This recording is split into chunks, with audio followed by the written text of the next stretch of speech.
Hello students, मैं विश्वजीत रंजन तुम सबों का विशु सर अपने ऑनलाइन वीडियो लेक्चर में सभी स्टूडेंट्स का स्वागत करता हूं। हम लोग का जो आज का टॉपिक ऑफ डिस्कशन है ये एसबीटी मैकेनिकल ब्रांच के जो बच्चे अभी 5th सेमेस्टर में पढ़ रहे हैं एवं ऑटोमोबाइल ब्रांच के जो बच्चे अभी 3rd सेमेस्टर में पढ़ रहे हैं उन लोगों के लिए है। आज के वीडियो लेक्चर में हम जो टॉपिक डिस्कस करने जा रहे हैं ये तुम लोगों के ऑटोमोबाइल इंजीनियरिंग सब्जेक्ट का एक बड़ा ही महत्वपूर्ण टॉपिक है, जिसमें आज हम लोग डिस्कशन करेंगे रियर एक्सल के बारे में। अब देखो, जब डिफरेंशियल तुम लोग पढ़ चुके हो तो डिफरेंशियल के कंस्ट्रक्शन से ये बिल्कुल क्लियर हो गया था कि तुम्हारा जो डिफरेंशियल है और जो तुम्हारा पीछे वाला पहिया है इसको कनेक्ट करने के लिए, पीछे वाले पहिया को डिफरेंशियल के साथ कनेक्ट करने के लिए तुमको डिफरेंशियल और पीछे वाला पहिया यानी कि रियर व्हील के बीच में एक एक्सल लेना पड़ेगा। इसी एक्सल को हम कहते हैं रियर एक्सल। दूसरी बात, डिफरेंशियल के कंस्ट्रक्शन से ये भी बिल्कुल क्लियर हो गया था कि ये जो तुम्हारा रियर एक्सल दिख रहा है ये कोई सिंगल पीस एक्सल नहीं होता है, क्योंकि अगर ये लेफ्ट पोर्शन है तो इधर राइट पोर्शन भी होगा, तो इधर राइट साइड में भी एक्सल होगा और यहाँ पर राइट साइड का रियर व्हील भी होगा। तो ये कोई एक एक्सल नहीं लगा होता है। तुम यदि डिफरेंशियल के कंस्ट्रक्शन को देखे होगे तो वहाँ उसके कंस्ट्रक्शन से ये बिल्कुल क्लियर हो गया था कि रियर एक्सल कोई सिंगल पीस एक्सल नहीं होता है, ये दो हाफ एक्सल में बटा होता है, एक लेफ्ट साइड एक्सल और एक राइट साइड रियर एक्सल।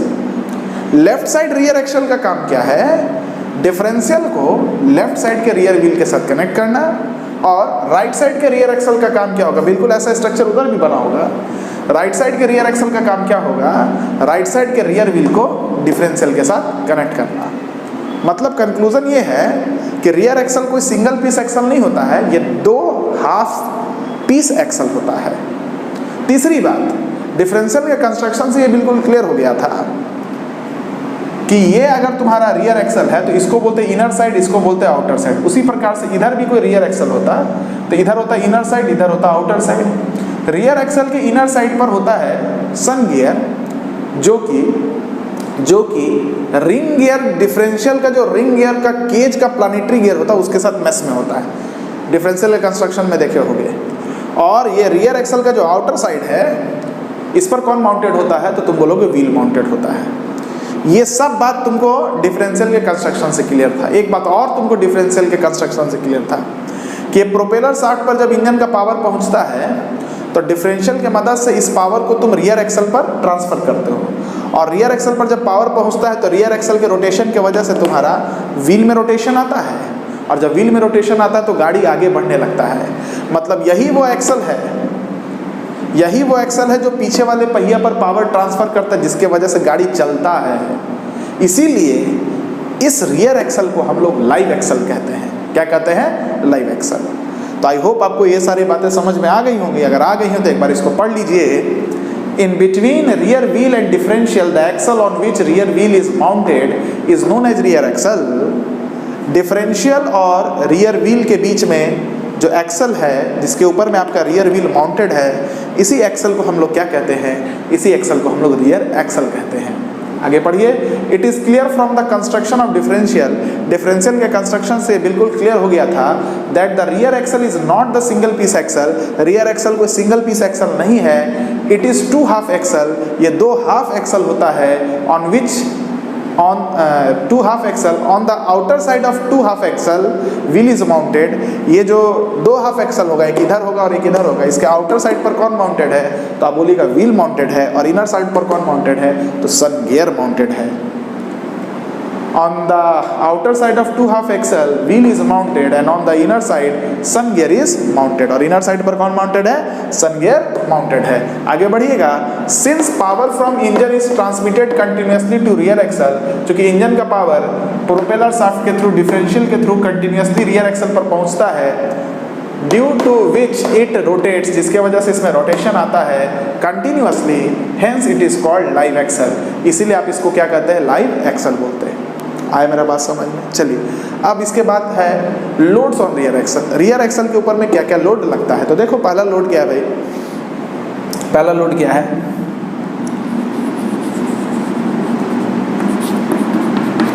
ये तुम्हारा सस्पेंशन सिस्टम है और इसके ऊपर चेचिस वगैरह होगा, फ्रेम चेचिस होगा, जिस पर पूरा व्हीकल का सारा कंपोनेंट माउंटेड होता है ना। मतलब व्हीकल का जो टोटल लोड है वो सस्पेंशन सिस्टम के थ्रू तुम्हारे इस रियर एक्सल पर आ जाता है। हालांकि ऐसा होता नहीं है, अभी बीच में बहुत कुछ लगाएंगे, लेकिन पहले देखो क्या क्या हो सकता है। तो देखो व्हीकल का जो टोटल लोड है वो रियर एक्सल पर आ सकता है। दूसरा, जब इसमें रोटेशन आता है, जब ये घूमता है, इसका मतलब इसमें कोई टर्निंग मोमेंट है, तो यहाँ पर तो पहिया जो है तुम्हारा, ये तो ग्राउंड के साथ कांटेक्ट में होगा, तो ग्राउंड क्या करेगा, इस रोटेशन को अपोज करेगा। जिसका मतलब ये है, जब ये रोटेट करता है, इसमें एक टॉर्क होता है जिसके वजह से रियर एक्सल में रोटेशन है, लेकिन चूंकि ये पहिया इस ग्राउंड के साथ कांटेक्ट में है, तो ग्राउंड क्या करेगा, इसके रोटेशन को अपोज करेगा। मतलब इस रियर एक्सल पर रोटेशन की वजह से एक रजिस्टिंग टॉर्क भी आता है, जिस रजिस्टिंग टॉर्क को इस रियर एक्सल को बर्दाश्त करना होता है ना। तीसरा बात है ड्राइविंग थ्रस्ट।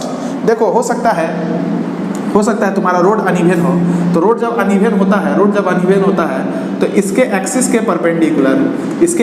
परपेंडिकुलर एक थ्रस्ट फोर्स लगता है, जिसको हम लोग कहते हैं ड्राइविंग थ्रस्ट। और साथ में इसके साइड से एक्सिस के पैरेलल भी जब गाड़ी चलता है, मुड़ता है इधर उधर, तो इसके साइड से भी एक थ्रस्ट फोर्स लगता है जो इसके एक्सिस के पैरेलल होता है, इसको बोलते हैं साइड थ्रस्ट। तो तुम्हारा रियर एक्सल इतना मजबूत होना चाहिए कि इन तरीके के लोड्स को बर्दाश्त कर सके, wait of vehicle, resisting torque, driving thrust और साइड थ्रस्ट। अब इन सारी चीज़ों को बर्दाश्त करने के लिए हम लोग क्या करते हैं, इस रियर एक्सल को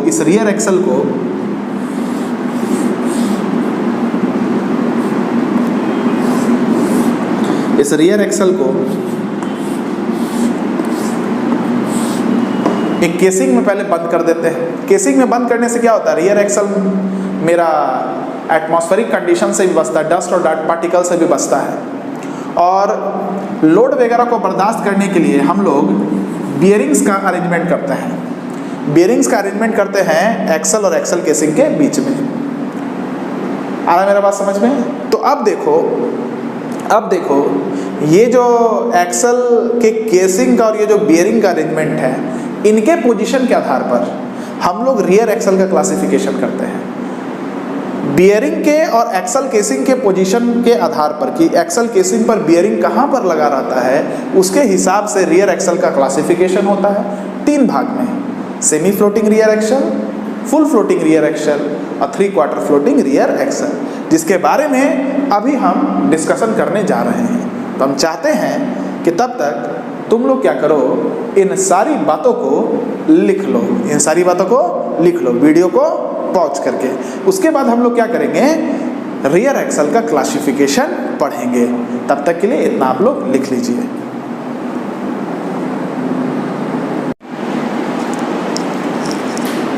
चलिए स्टूडेंट्स, अब हम लोग पढ़ने जा रहे हैं क्लासिफिकेशन ऑफ रियर एक्सल के बारे में। देखिए, रियर एक्सल को डस्ट, डर्ट पार्टिकल या आउटसाइड एटमॉस्फेरिक कंडीशन से बचाने के लिए हम एक केसिंग के अंदर में रखते हैं, जिसको बोलते हैं एक्सल का केसिंग। और वेट ऑफ द व्हीकल, गाड़ी का जो वजन है वो रियर एक्सल पर डायरेक्टली नहीं आए, इसके लिए हमको बियरिंग लगाना पड़ता है। अब ये जो बियरिंग का पोजीशन है, इसी के आधार पर हम लोग रियर एक्सल को 3 भाग में बांटते हैं: semi floating rear axle, 3/4 floating rear axle, और इसके बाद आपको हम बताएंगे फुल फ्लोटिंग रियर एक्सल के बारे में। देखिए, सेमी फ्लोटिंग रियर एक्सल में देखने को क्या मिलेगा, ये आपका एक्सल का केसिंग है और ये आपका एक्सल है। तो सेमी फ्लोटिंग रियर एक्सल में आपको देखने को मिलेगा जो बियरिंग आप लगाते हैं एक्सल केसिंग के बिलो लगाते हैं, जो बियरिंग आप प्लेस करते हैं वो एक्सल केसिंग और एक्सल के बीच में लगा हुआ होता है। अगर इस तरीके का अरेंजमेंट है तो इस तरीके के अरेंजमेंट वाले रियर एक्सल को कहा जाता है सेमी फ्लोटिंग रियर एक्सल। अब देखिए, इसके ऊपर तो पूरा गाड़ी का पार्ट्स होगा, इंजन होगा, चेचिस होगा, जो भी चीज़ है, पैसेंजर वगैरह सब बैठा होता है, गाड़ी का पूरा बॉडी इसके ऊपर में रहता है। अब वेट ऑफ द व्हीकल इस सस्पेंशन सिस्टम के थ्रू पहले आता है एक्सल केसिंग पर। एक्सल केसिंग कुछ लोड को एब्जॉर्ब करेगा, कुछ को ट्रांसमिट कर देगा बियरिंग पर।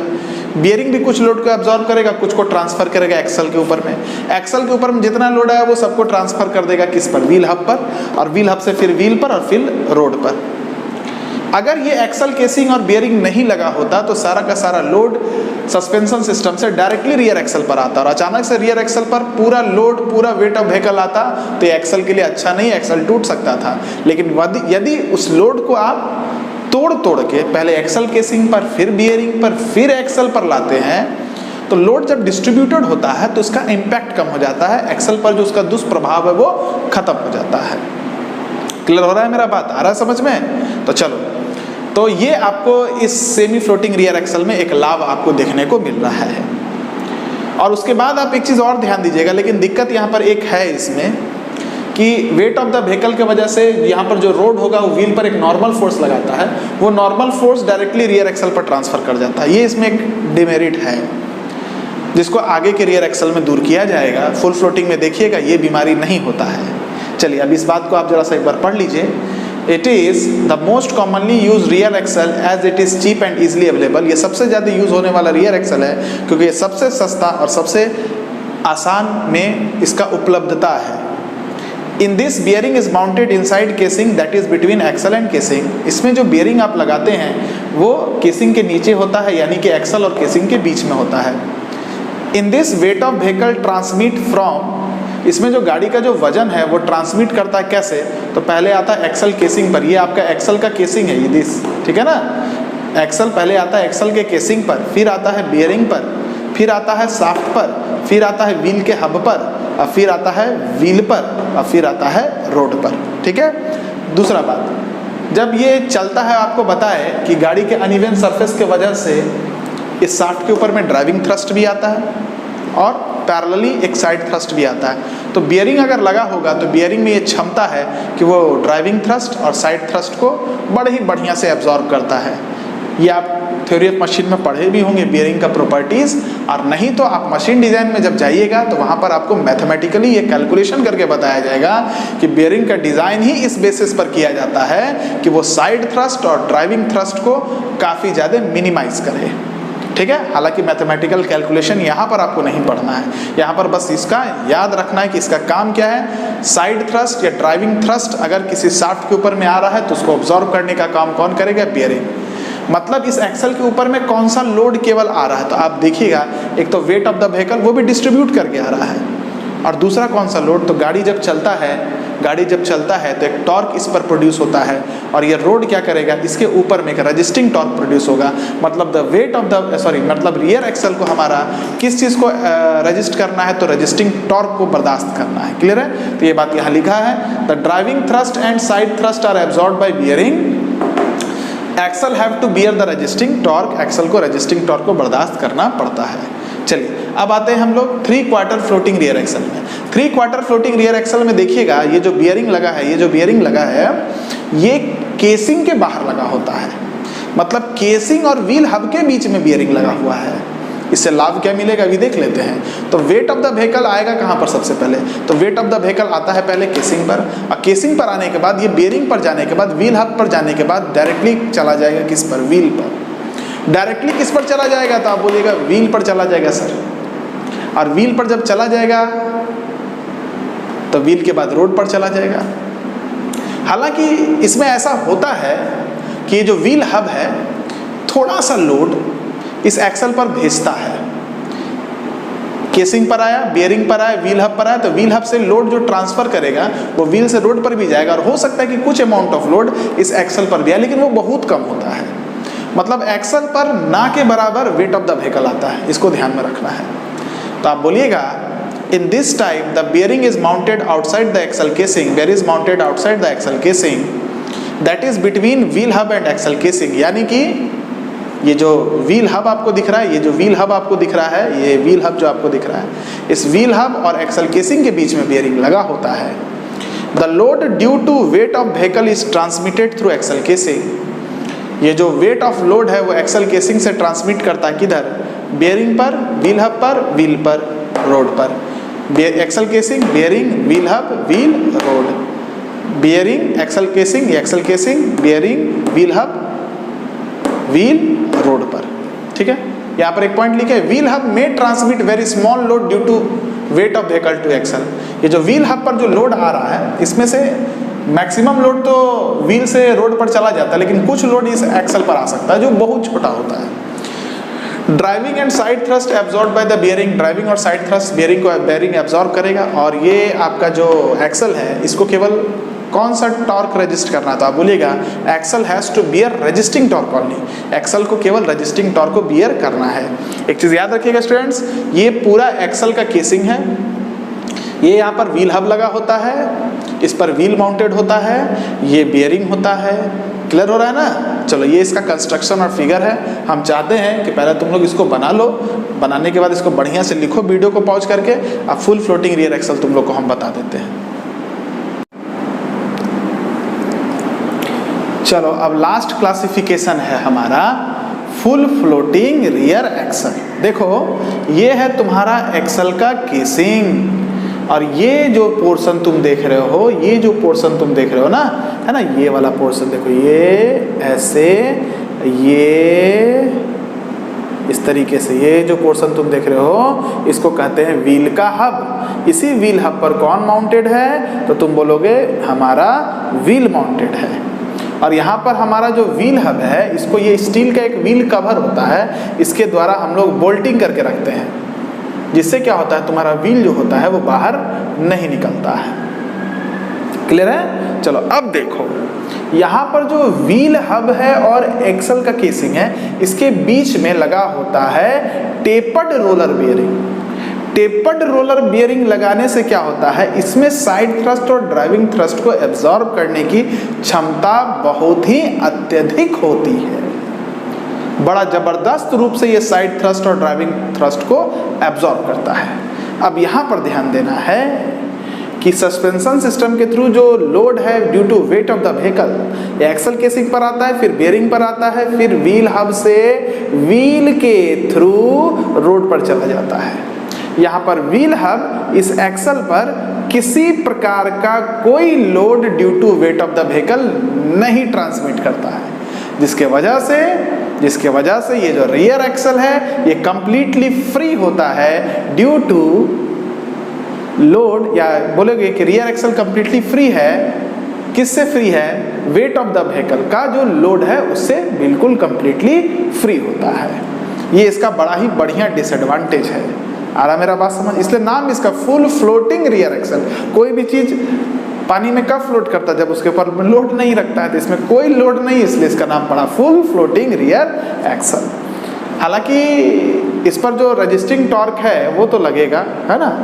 चलिए अब इसको एक बार आप लोग पढ़ लीजिए। In this type of rear axle bearing is mounted between wheel hub and axle casing. Load of weight of vehicle is transmitted from axle casing to bearing, axle casing to bearing जो कि tapered है, फिर wheel hub है to wheel, फिर wheel hub है, ये wheel hub है आपका, ये व्हील है टू रोड, और उसके बाद व्हील से रोड पर चला जाता है। No load due to weight of vehicle is transfer to the axle. ये जो गाड़ी का वजन है उसके वजह से कोई लोड इस एक्सल पर नहीं आता है फुल फ्लोटिंग रियर एक्सल में, इसलिए इनको ट्रक बसेज में ज़्यादा यूज किया जाता है। It has to bear only resisting torque, इसको केवल रजिस्टिंग टॉर्क को बियर करना है। Side thrust and driving thrust are absorb by bearing. जो भी साइड थ्रस्ट और ड्राइविंग थ्रस्ट है उसको ये टेपर्ड रोलर बियरिंग क्या करता है? एब्जॉर्ब करता है। तो ये आपका क्लासिफिकेशन ऑफ रियर एक्सल खत्म हो गया।